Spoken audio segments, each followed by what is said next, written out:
लोकशाहीचा बुलंद आवाज, रिपब्लिकन वार्ता महाराष्ट्र।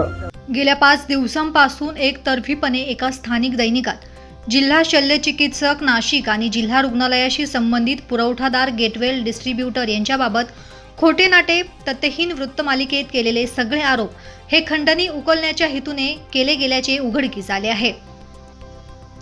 काल रात्री उशिरा मुंबई नाका पोलीस स्टेशन येथे वैयक्तिक बदनामी करणे, खंडणी मागणे, ब्लॅकमेल करणे या आरोपाखाली तक्रारदार पुखराज जैन आणि इतरांवर गुन्हा दाखल झाल्याचं समजलं आहे। गेटवेल डिस्ट्रीब्युटरचे कपिल अरोरा यांच्या विरुद्ध बदनामकारक षडयंत्र रचून त्यांची आणि कंपनीची बदनामी करून थादांत खोटे आरोप करून प्रतिमा मलिन करण्याचा उद्देश यामध्ये दिसून आला।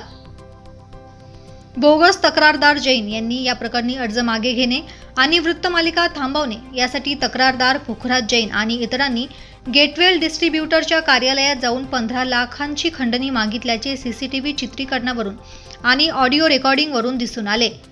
जिल्हा रुग्णालयात होणाऱ्या निविदा प्रक्रियेत सहभाग न घेणारे तक्रारदार हे स्वतः जिल्हा रुग्णालयात जैव वैद्यकीय कचरा नियोजनातील वस्तू पुरवठादार होते। मग असे खोटे नाटे आरोप करून कामे मिळवण्याचा त्यांचा प्रयत्न होता का? स्वच्छ प्रतिमेच्या जिल्हा शल्यचिकित्सक नाशिक यांच्यावर भ्रष्टाचाराचे खोटे आणि चारित्र्य हनन करणारे आरोप हे करून बेकायदेशीर कामे करून घेण्याचा जैन यांचा मानस होता का? अशा पद्धतीनं वस्तुस्थितीची माहिती न घेता, समोरच्यांची बाजू समजून न घेता एकतर्फी वृत्तमालिका प्रसिद्ध करणाऱ्या दैनिकांमागे खरे सूत्रधार कोण, असे अनेक प्रश्न या निमित्तानं जनतेत चर्चेचा विषय ठरत आहे। कौटुंबिक विवाहानिमित्त एका महिन्यापूर्वी वरिष्ठांच्या पूर्व परवानगीने रजा मंजूर करून परगावी गेलेल्या जिल्हा शल्यचिकित्सकांच्या अनुपस्थितीच्या काळात त्यांच्या विरुद्ध जाणीवपूर्वक षडयंत्र रचून बदनामी केल्याची चर्चा जिल्हा रुग्णालयात सुरू आहे। त्यांच्या शिस्तीच्या आणि कडक प्रशासनामुळे दुखावल्या गेलेल्या काही विकृत मानसिकतेच्या लोकांनी सदर कृत्य केल्याची चर्चा आहे।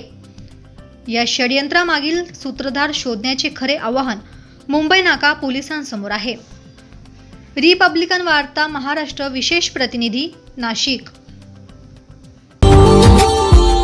Subscribe now and press the bell icon. Never miss an update.